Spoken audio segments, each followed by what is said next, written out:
छोटी है माता पार्वती जी, 5 वर्ष की आयु है माँ जगतजननी जगदम्बा दुर्गा की।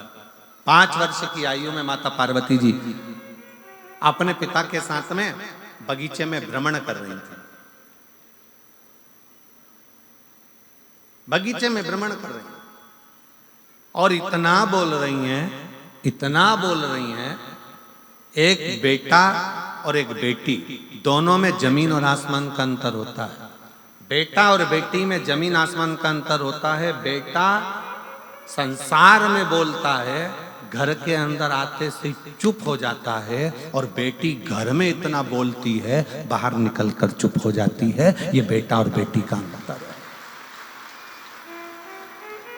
बेटी घर में आएगी ना अपने पापा के पास में, रात के 11 बज रही हो ना तो भी बात करने में लगी रहेगी। बेन बेन बैठ जाए तो रात के 2-1:30 तो यूं ही बजा दे, 2-3 बजे तक तो इनका ठिकाना ही नहीं पड़ता। फिर घर में पिताजी चिल्लाएंगे, सोगी कब? बस पापा आधे घंटे में, तुम तो सो जाओ, हमारी चिंता मत करो। और बाप खुद ऐसा है कि तकिया लगा के कम्बल ओढ़ के इन दोनों की बात सुनता रहता है कि क्या बोल रही हैं, जरा मालूम तो पड़े इनकी बात क्या, इनका क्या काम चल रहा है, क्या बोल रही है। फिर पिताजी अपनी पत्नी को भी चिल्लाएंगे, अरे इनको बोल दे सो जाए, रात के 1 बज रही है, बोलते क्यों नहीं, बोल दे जाके, जा कि सो जाओ। इतने में तुरंत पत्नी भी कह देगी, तुम्हें क्या करना, वो अपनी जाने, तुम तो सो। अब बेचारी मोड़ी आई हैं, छोरी आई हैं, बेटी आई हैं, अगर मैं उनके साथ में नहीं बोलूं तो वे कौन बोलेगा, मैं नहीं सो रही, अभी तुम सो जाओ। अब इसको भी नींद नहीं आ रही क्योंकि इसका दिल जो बेटी आई है ना उसमें लगा होता है कि दोनों बात क्या, दोनों बेटी। एक बेटी का चरित्र, एक बेटी और बेटे में जमीन आसमान का अंतर होता है। बेटा बाहर बोलेगा पर घर में आकर चुप हो जाएगा, एकदम मौन, बोलेगा ही नहीं। बहनें जान कर कर बोलती है, भैया कुछ तो बोल, अरे जरा सा तो बोल। भैया बेचारा मुस्कुरा के इधर उधर उधर घूम फिरा बाहर और बोलेगा।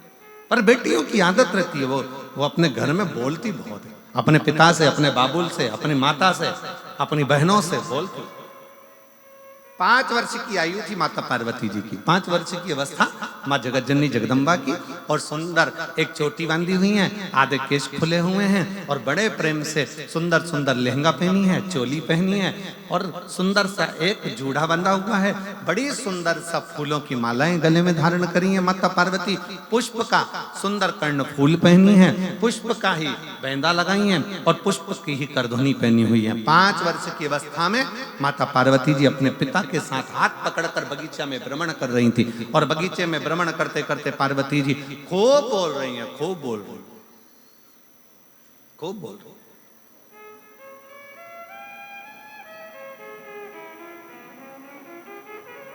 और माता पार्वती जी जब बगीचे में भ्रमण करती करती करती करती बोली, खूब आनंद के साथ जब बोलती रही, खूब खूब बोली, तब माता पार्वती जी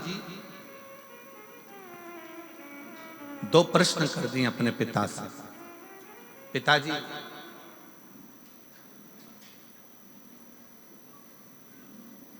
कोई ऐसा देव है संसार में जिससे जो मांगा जाए वो प्राप्त हो जाए? स्वयं माता पार्वती जी करें, स्वयं मां जगतजननी जगदम्बा अम्बा करें, स्वयं माता पार्वती जी करें। कोई ऐसा देव है संसार में, कोई ऐसा देवता है जिससे जो मांगा जाए वो प्राप्त हो सकता है, वो प्राप्त हो जाएगा?